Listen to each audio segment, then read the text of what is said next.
সদ্গ্রন্থ পাঠ করছিলাম ধারাবাহিকভাবে শ্রীমান ডক্টর মহানামব্রত ব্রহ্মচারীর গীতাধ্যান ভূমিকা। গীতা কোনো দল গড়ে নাই। আজকে শেষাংশ পর্ব 21 এই অধ্যায়ের পাঠ করছি। ভারতীয় সকল সম্প্রদায়ের আচার্য পাদেরাই গীতায় গভীর শ্রদ্ধাবান।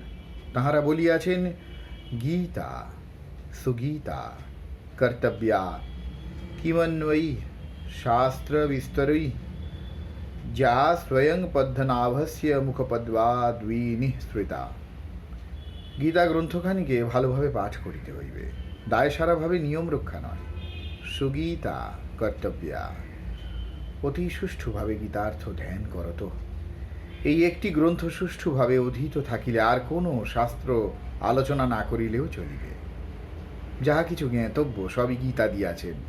কল্যাণের পথে চলিয়া সত্য শাশ্বত ভূমিতে পৌঁছিতে যাহা কিছু প্রয়োজন সবই আছে গীতায়। এই ক্ষুদ্রায়তন একটি গ্রন্থের এত গৌরব কেন, তাহা বলি, শুনুন। মনে করুন কোনো বন্ধুর গৃহে যাইবেন। বাহির হইয়াছেন পথে, কিন্তু চিনেন না তাঁর বসতি স্থান। পথচারীদের জিজ্ঞাসা করেন, এক একজন এক এক পথ দেখান। সকলেই নিজ পথ ঠিক বলেন, অন্য পথ ভ্রান্ত বলিয়া মন্তব্য করেন। আপনি কেবল ঘুরিতেছেন। ঘুরিতে ঘুরিতে দৈবক্রমে আপনার দেখা হইল যাহার গৃহে যাইবেন তাহার সঙ্গেই। তিনি বলিলেন, আমার বাড়ি যাইবার এই পথ, আসুন।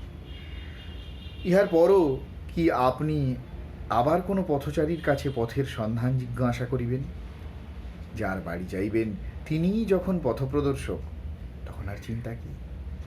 যা স্বয়ং পদ্মনাভস্য মুখপদ্মাদ বিনিঃসৃতা। পদ্মনাভ শ্রী গোবিন্দের মুখপদ্ম হইতে বিনিঃসৃতা গীতার বাণী জগজ্জীবের সর্বোত্তম পথপ্রদর্শক। পদ্ম বিগলিত গীতা মধু সকল ভক্ত ভ্রমরের তৃপ্তি বিধান করুক। জয় জগৎবন্ধু।